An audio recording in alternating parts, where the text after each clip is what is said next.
But the member says, Amen. Amen.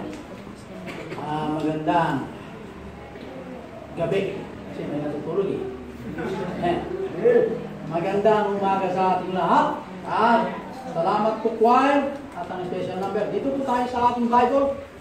At buksan natin ang ating King James Version. Dito po sa 1 Samuel. 1 Samuel chapter 15.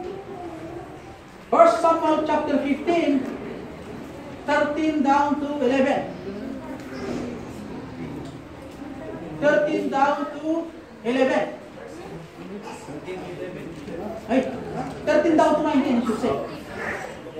13 down to 19.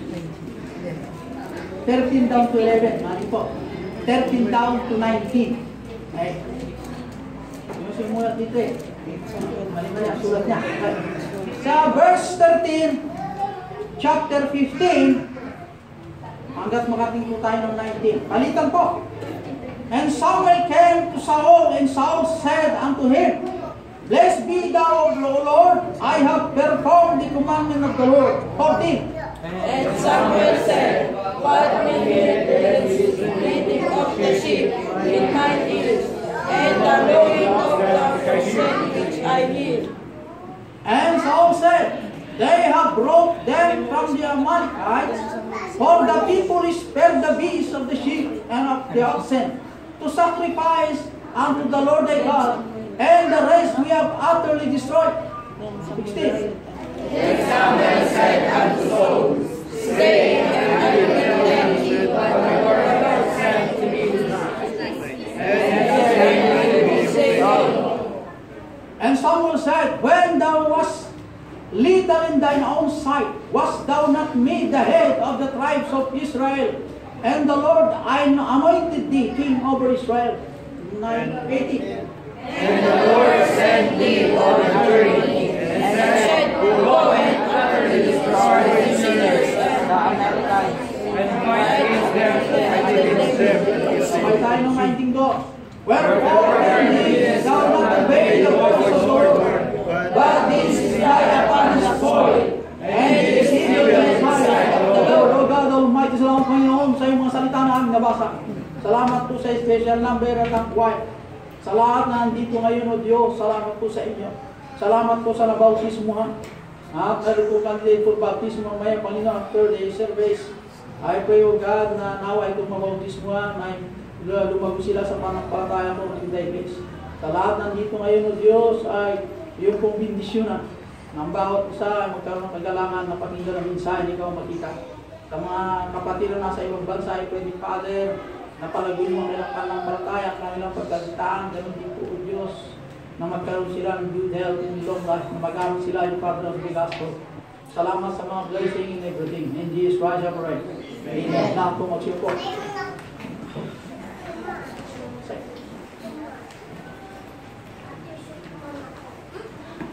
Dito po sa verse 13. Hello. Makinig po para sa inyo na sa verse 13, si Samuel na propeta ng Diyos at si Saul na hari ng Israel ay siya po ay pinili ng Diyos na siya po maging hari ng Israel. May pinapagawa ng Diyos kay Haring Saul na dapat patayin o tapusin po itong mga Amalekite. Lahat ng kanila pong mga tao roon at ganun din po sa mga alagang hayop ay dapat lipulin sila. Iyon po pinag-uutos ng Diyos kay Samuel, na si Samuel na propeta, sasabihin kay Saul. Si Saul naman, nabasa natin na siya ay sumunod sa kanyang pinag-uutos ng Diyos. Kung 10 ang utos, 7 lang ang nagawa ni Saul. Ngayon, ang problema po rito ay ang the total commitment. Hello, ladies and gentlemen, makinig po. Pag isamares natin po ay takulangan po ng total commitment unto the Lord. Remember, yung commitment unto the Lord ay totally committed unto the Lord. Iyon po ay karamihan na nagdidecline ng mga tao o nagkakaroon ng pagbagsak ng bansa o magkakaroon ng pagbagsak ng gawain dahil sa kakulangan po ng kanilang commitment. Ano ba kasi yung commitment? Ang biblical term po ng commitment ay yung po ipinagkaloob mo sa Diyos ang lahat na mayroon ka at tutuparin mo yun. Ano man po mangyari? Yes, amen. Yun ang commitment, kapatid. Kung noong nanumpa ka bilang sundalo ng gobyerno, ikaw po ay mayroong sinumpaan sa harapan po ng batas ng gobyerno na ibibigay mo ang buhay mo kung kailangan just to preserve democracy. Ganyan yun eh. Dito naman sa Bible, nangako po tayo ng ating katawang ito ay pag-aari ng Diyos ay sa Kanya lamang tayo maglingkod. Wala na po ibang dapat paglingkuran. Maliwanag po yan eh. Hindi pwede dalawang paglingkuran, hindi rin pwede tatlo. Iisa lang. Kaya ang nag-uutos kay Saul ay ang Diyos ng Israel. Iniutos niya kung nalipulin itong mga Amalekites dahil ito po ay mga sagabal po sa gawain ng Diyos. Kaya iniutos niya po si Samuel na sabihin kay Haring Saul to destroy all the Amalekites. Pero si Saul hindi po nakinig dahil sa kakulangan ng total commitment. Si Saul ay tumingin sa tao. Si Saul po ay tumingin sa kayamanan. Si Saul po ay tumingin ng karangyaan. Si Saul po ay tumingin yung power. Doon po nagkaroon ng problema sa isang mandirigma na hari o isang pinili ng Diyos na hari. Kaya nagkaroon po ng the embarrassment sa harapan ng Diyos. Saul did not obey my voice. Right? Ngayon, we are in decline because people don't make a commitment. Yung commitment ay ito po yung pangako. It is a promise to follow a certain course of action. Or it is a keeping the promise, completing the course, finishing the task.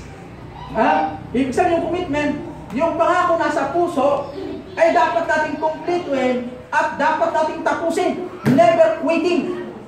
Sa commitment po sa Diyos, never to quit. Amen. Kung sundalo ka, never umatras ka. Pag umatras ka sa paglilingkod sa Diyos dahil sa maraming problema, maliit yung Diyos.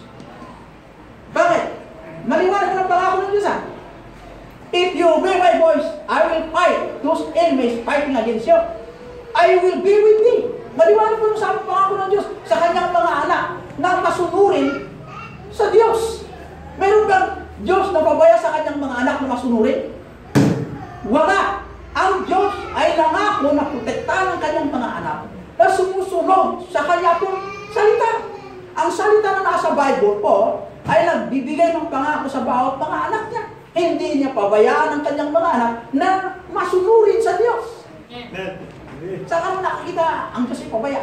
Kailanman hindi pabaya ang Diyos. Tayo po ay pabaya sa pagsunod ng Diyos. Dahil po sa salitang nakakasawa.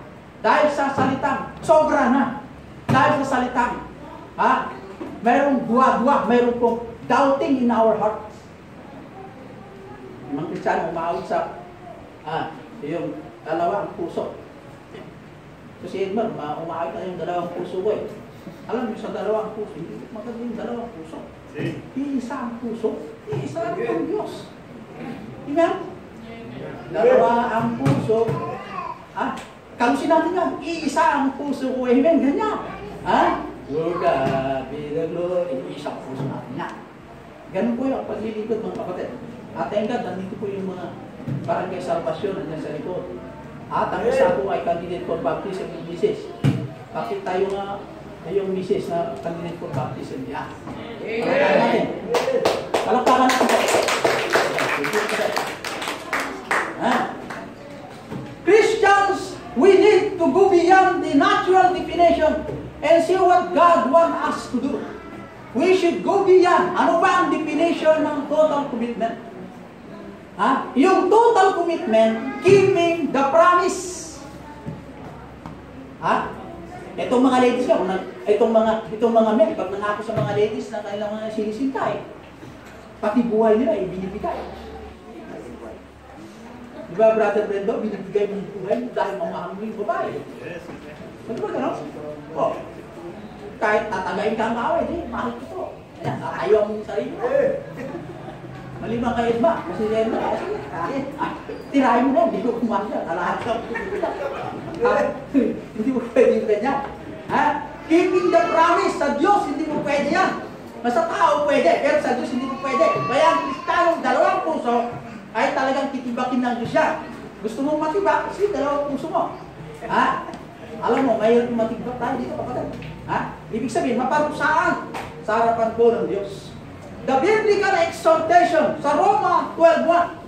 Biblical exhortation. Yung biblical exhortation po ay ang laman po ng Roma 12:1, present your bodies. Ibig sabihin, yung present your bodies to be totally healed to the Lord. To be totally healed. Ibig sabihin, totally healed. Yung buong puso nakasuko sa Diyos. Hindi lang po ang katawan, pati po yung rights, privileges na mayroon sa katawang ito, isinuko sa Diyos, at ang Diyos ang nagbigay yung mga pagkakataon kung ano ang dapat natin gawin. He should be the author of this vessel. He should be the finisher. He should be the director in our life. We can do nothing to use this vessel. We have no any rights. Bakit? Pag-aari ng Diyos. Amen. Young people ka, nag-ambisyon ka, kumuha ng ganito. Did you consult to the Lord? Konsulta mo muna sa Diyos. Panginoon, ang ambisyon ko ay maging engineer. Panginoon, ang ambisyon ko ay maging general. Panginoon, gustong, kanya. May kanya-kanyang ambisyon sa buhay. Pero ang tanong, kinonsulta mo ba yung may-ari sa katawang hiniram mo sa Diyos? Pag hindi, huwag kang mag-ambisyon ng ganyan. Gumagawa kayong ayaw ng Diyos, yung lapastangan sa Diyos. Anything na plano mo sa katawang ito, isang bunin mo muna sa Diyos. Present your bodies a living sacrifice. Ang action of bringing yung the Old Testament, ang action of bringing the animal to the altar ay hindi po persahan. Ito ay nasa batas po ng mga Hudyo na ipinagkaloob sa kanila ng Diyos simula pa noong mayroon pong mga ngaral doon. It is a voluntary. God has a plan for our life. He wants us to be dependent upon Him. We need therefore willingly to present ourselves to the Lord. A living sacrifice. In the Old Testament, yung mga animal ang kanilang living sacrifice. Sa atin naman, ang ating katawan ay buhay na sakripisyo. Umulan lang nasaan yung buhay na sakripisyo? Wala na. Mga kapatid, examine ourselves. Holy and acceptable to God. We are to be holy and pleasing God. When we cleanse us, we can then live for Him and glorify Him in this body. Noong tayo po'y nilinis, tayo po'y naging banal. Noong hindi pa tayo nalinisan, hindi pa tayo consider na holy. Dahil noong si Jesus Christ, tinubos tayo, nililisan po tayo, nagkaroon tayo matawag na banal na anak ng Diyos. Dahil tayo po'y malinis na sa ating mga kasalanan. Kaya nangako ang Panginoon, tayo po'y maging anak niya, pinangako tayo ng eternal life. We are to live for Him in such a way that He will be glorified in this vessel. Ngayon, tayo po'y mamumuhay sa lupang ito na si Kristo ang Diyos ang itinataas natin. Wala na pong ibang itinataas kundi ang Panginoong Diyos. God demands that we become a sacrifice. God does not demand that we make a sacrifice. Ang Diyos hindi po humihingi na gumawa ka ng sacrifice, kundi ang Diyos hinihingi niya sa iyo, make yourself a sacrifice. Yourself is sacrifice. Hindi ka i-utos. God does not demands that we make a sacrifice, but God demands that we become a sacrifice. Amen? Ang title ng mensahe, The Demands of Commitment. The Demands of Commitment. Unang punto sa verse 13. Demands. Ang Diyos hinihingi niya iyong pong commitment, iyong pangako. Anong pangako? Na dapat ang bawat mananampalataya makiusap sa Diyos araw at gabi. Morning, noon, and evening. We should have a fellowship with God. Iyon po ay total commitment ng mananampalataya sa Diyos na lumikha sa atin. Dapat huwag kalimutan. Tatawag ka ng Diyos kung may sakit ka. Tatawag ka ng Diyos kung ikaw nasa danger zone. Hindi mo pwede. ang Kristiyano ay lagi nasa danger zone. Dumating man ang kamatayan, dumating man ang peste ng buhay, kalamitin ng buhay, tinatawagan natin ang Diyos. Iyan ang gusto ng Diyos sa atin. Kaya Christian must exercise responsibility. Unang puntos. Once we committed to a cause, we should shoulder the responsibility. Example, in Genesis, si Noah proved his commitment unto the Lord. Si Noah, pinatunayan niya ang kanyang commitment unto the Lord. Despite na siya ay napipressure, despite na siya ay tinatawanan, despite na maraming discouragement na paggawa ng arka, he still continued to, ginawa yung arka. Dahil mayroon siyang committed, mayroon siyang commitment unto the Lord. Nasundin niya ang pinag-uutos ng Diyos. Kaya ano man ang trials sa kanyang paggawa ng arka, tinapos niya ang arka sa biyaya ng Diyos. Amen. Despite of discouragement. Pero may sa bundok pa naman gumawa ng arka. Wala pa namang ulan nun eh. Sige niya, nangako ang Diyos, ulan. Napalataya si Noah. Walang ulan mo mga kapatid. Hindi pa nakita ang ulan. Tapos sasabihin ng Diyos, umulan, magkaroon ng baha. Kaya gumawa ka ng arka. Doon pa naman sa bundok ng bundok. Magtaka yung mga tao, hindi pa natin nakita ang ulan eh. Sasabihin itong tao ito, may ulan. Sinong sira mo? Si Noah, sabi ko yan. Pero mas higit sinunod ni Noah ang wika. Bakit? Total commitment. Yung nangako, naniwala siya. Hindi pa nakita ang ulan, meron siyang matibay na pananampalataya. Yung kanyang pananampalataya, meron siyang commitment. I have to obey. Ako ay sumunod sa iyo, pangako sa aking puso, kahit buhay ko bibigay ko. Dahil kilala niya ang lumikha sa kanya. Yes. Si Abraham, nangako ang Diyos kay Abraham. Siya po ay maging tatay ng maraming bansa. Tinupad ang Diyos ang kanyang pangako. Dahil si Abraham ay naging masunurin sa Diyos. Kaya nagkaroon ng Isaac. Nagkasala man si Abraham. Pero Diyos tumutupad ang pangako. Kahit nagkasala si Abraham. Thank God ang Diyos maunawain. Tingnan niyo po si Moses. Sa Genesis chapter 12. Si Moses, tinawag po ng Diyos si Moses. So Moses leave home and go a place that he would reveal him. Si Moses po ay sumunod sa Diyos, hindi niya alam kung saan dadalhin ng Diyos. Dahil tiwala sa Diyos eh. Ano yung plano ng Diyos sa kanya po? Tiwala siya. Hindi niya alam. Hindi niya nakita ang Diyos. Pero sa sinabi ng Diyos, ay mayroong tiwala. Sa atin nakikusap ang Diyos sa pagitan ng banal na kasulatan. Sa atin tayo naniniwala kung minsan dahil sa maraming problema sa buhay. Naliwala na naman ito. Ito ay love letter ng Diyos sa atin.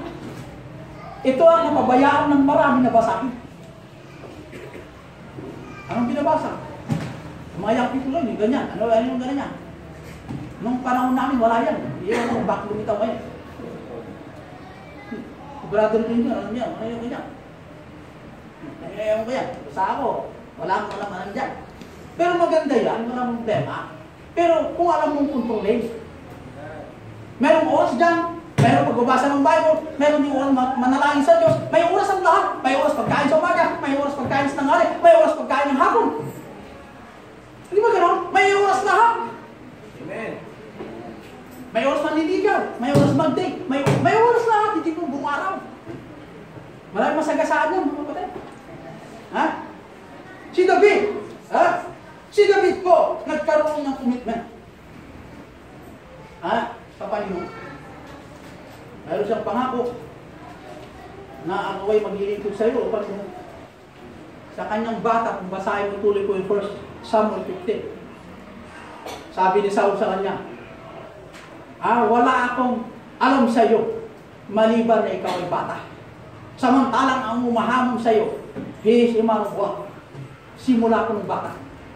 Si Goliath, nung bata pa lang, mandirigma na.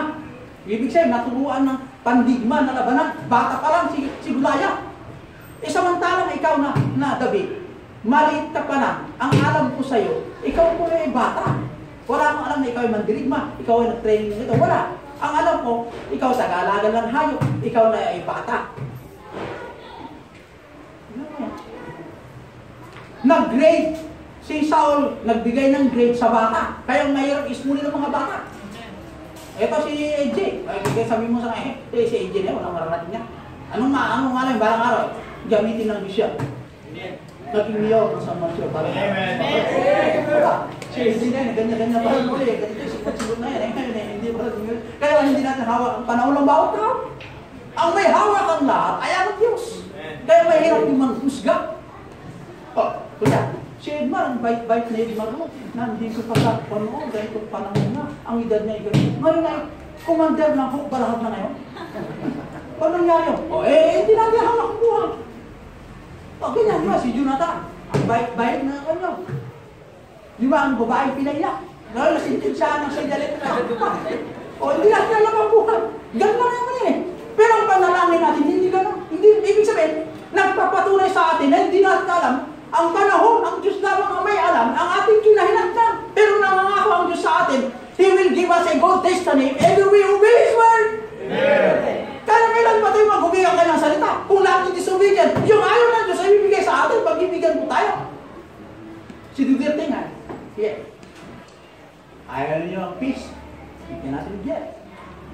Yun ang harap, pag-gera. Gusto ko pumunta makipag-peace sa Mindanao, inaambos ako sa daan. Ano bang gusto niyo?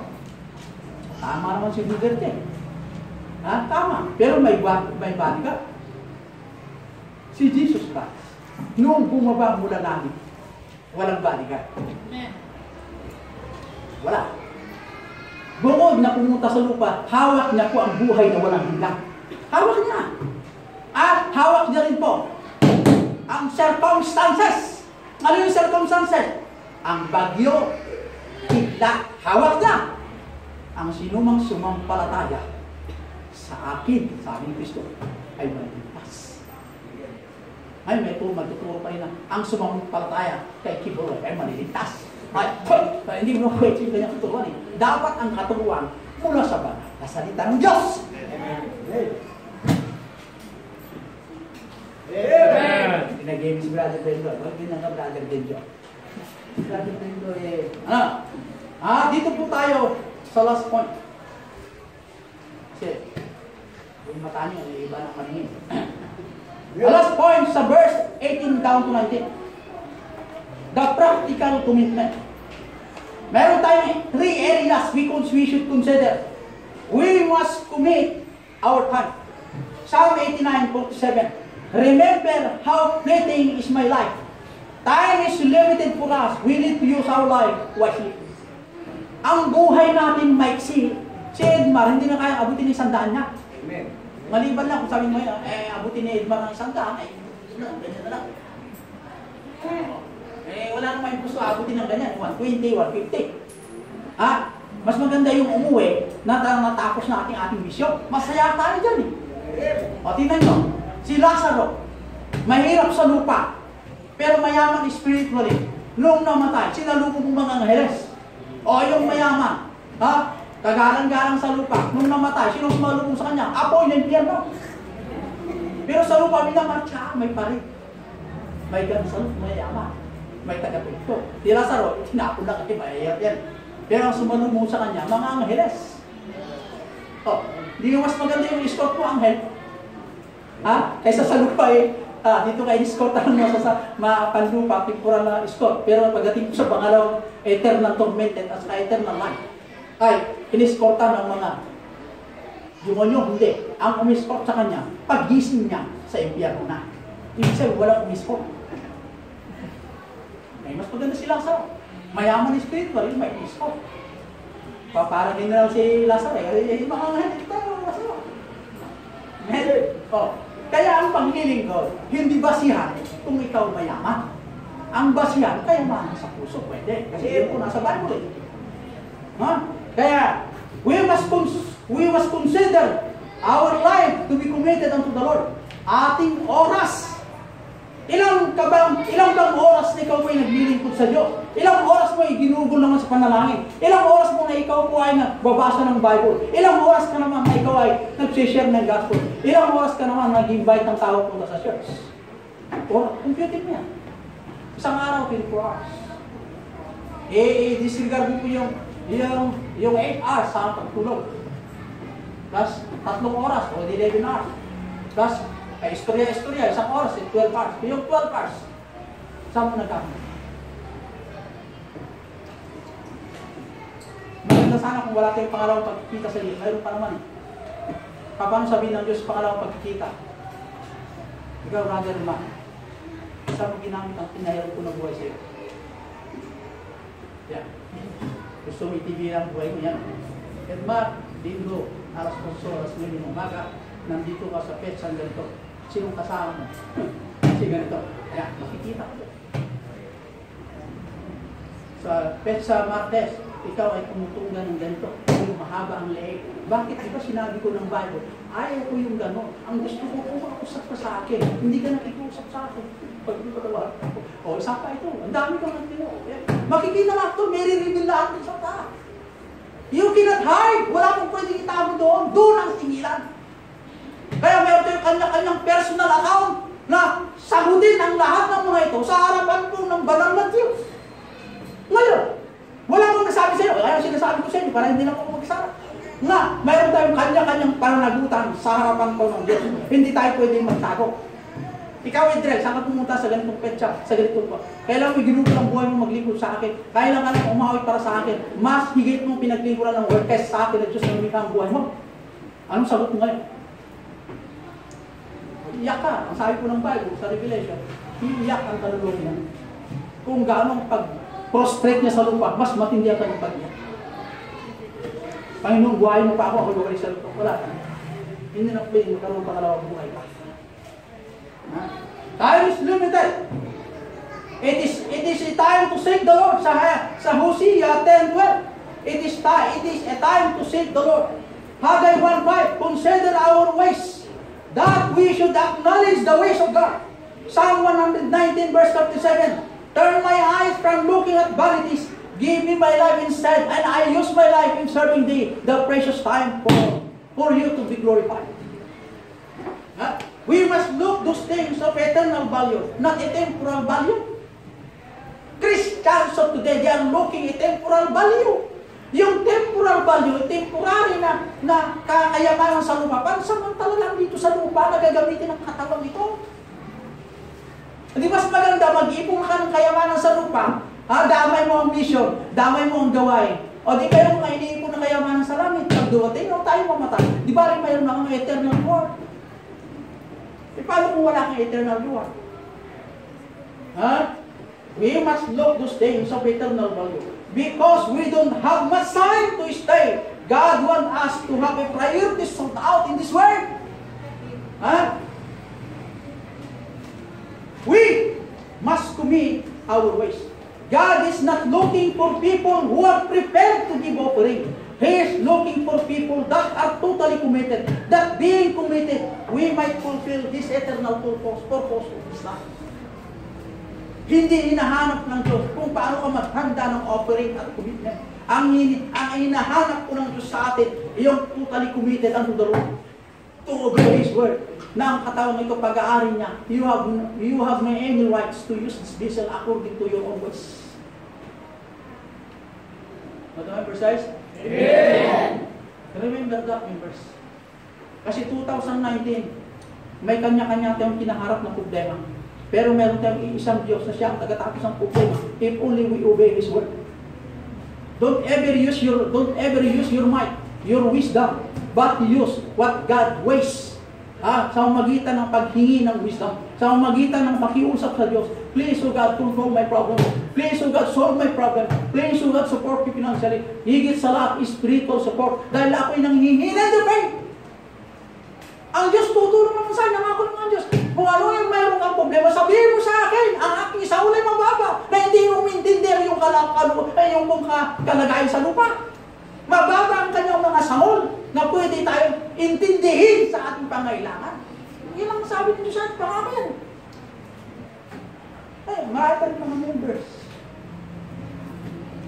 na lumayo to solve their problem according to their own ways. Talo ka. Ang buhay Kristiyano, tayo dapat lumalaban. Wounded ka, wounded. It is better to be wounds, to obtain wounds. Pero ang tinataas mo, kahit wounded ka yan, Amen. God bless me. Yun pangako ng Diyos. Kaysa yung sugatan ka, yung malaika, tumakbo ka na sa akin. Tumakbo, kasi yung misis. Wala yung brother mo. Dapat tayo tumakbo sa Diyos. Amen. Amen? Amen, Brother Brendo. Doon tayo tatakbo sa Diyos. Dahil ang Diyos lang pwede makaresolba sa ating problema. Kaya young people, sayang ang buhay mo. Kung ang buhay mo hindi mo ginugulo sa Diyos. Kanino ka naggugulo ng panahon? Sa cellphone? Sa gadget? Ano pa? Sayang ang oras. Kung ako, may balik ko lang oras. Naglapit ako ng ayos. Sumasok ako sa seminary. Pinatawag pa rin ako ng kayo. Dapat nagtapos na ako ng aso. Pumasok ako sa seminary na. Dumaan pa ako sa maraming daan. 2 years master's degree, wala na, hindi magagamit. Kaya, sayang ang panahon. Pero, thank God, at ako'y nakatayo dito, biyaya lang ng Diyos. Hindi ko expectarin na ako'y nakatayo dito, nagkasalita. Baka sino? Malapit ng halala. Pangako dito, pangako doon. Ladies and gentlemen, I challenge you. It is better to be faithful to serve the Lord rather than to trust men. Mas maganda magtiwala sa Diyos na higit sa lahat kaysa yung sundin po ang karunungan ng wisdom o ang wisdom po ng word. Dahil ang word, mandarabo, loko-loko. Pero ang Diyos, kaya na natin. Tayo po lahat, tayo manalangin. O God Almighty, salamat po Diyos sa iyong mga salita. Dalayan ko mga members to bless them. I pray, Father, na ingatan mo bawat unang palataya. Nangawakan ng aming testimony. Dalayan ko rin o Panginoon, nabigyan mo ang bawat isa ng kagalangan. Ganon din po ang init ng aming puso sa larangan ng paglilingkod. Ang daming problema sa buhay, ang daming problema financial, ang daming problema sa pati sa lumuan, sa sanlibutan. Pero lahat po ay temporary. Ang pangako mo, Diyos, I will be with you.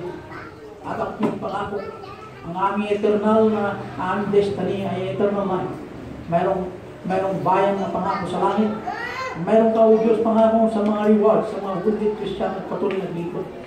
Ang mga karnal o ang mga backslider na Kristiyano ay pwedeng, Father, na-revive po sila.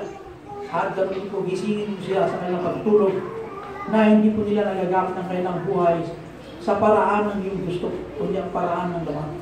Ay pray, patawarin niyo kami, Ama. Bigyan ko pa ang pagkakataon magamit pa sa iyong ministeryo.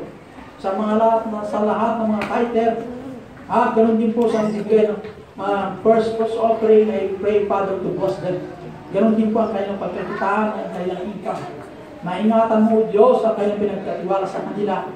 Ganoon din po, Diyos, ang kanilang buhay ay maging mabunga spiritually at financially. Sa mga kapatiran na hindi pa nagbigay ang kanilang commitment sa first offering, ay pwede, Father, naman po yung kakulangan. Let there be, O God, na ikaw po magbigay sa kanila ang pagkakataon na maibigay ko nila ang kanilang first fruits na higit sa lahat, O Diyos, ang kanilang buhay ay maisuko sa inyo sa magitan ng total commitment. I pray, Father, na baguhin mo po ang aming style, ang aming style, O Diyos, ay yung pong alisin at ang yung style mo sa mamalakad ng aming buhay ay aming susundin. At ganoon din po, Diyos, i-bless mo bawat isa at ang gawa. Bless you, God. Salamat po sa mga blessing. At mga kapatiran, hamunin mo sila, O Diyos, sa kapatid altar. Kneel down, mga men upstairs, mga women downstairs. Tayo po ay magtutulog sa panalangin.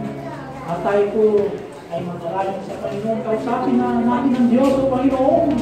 Kasalanan po, Panginoon. Ano po ang mayroong kami ni sa Diyos? Why not come to the altar? At tayo po ay manalangin.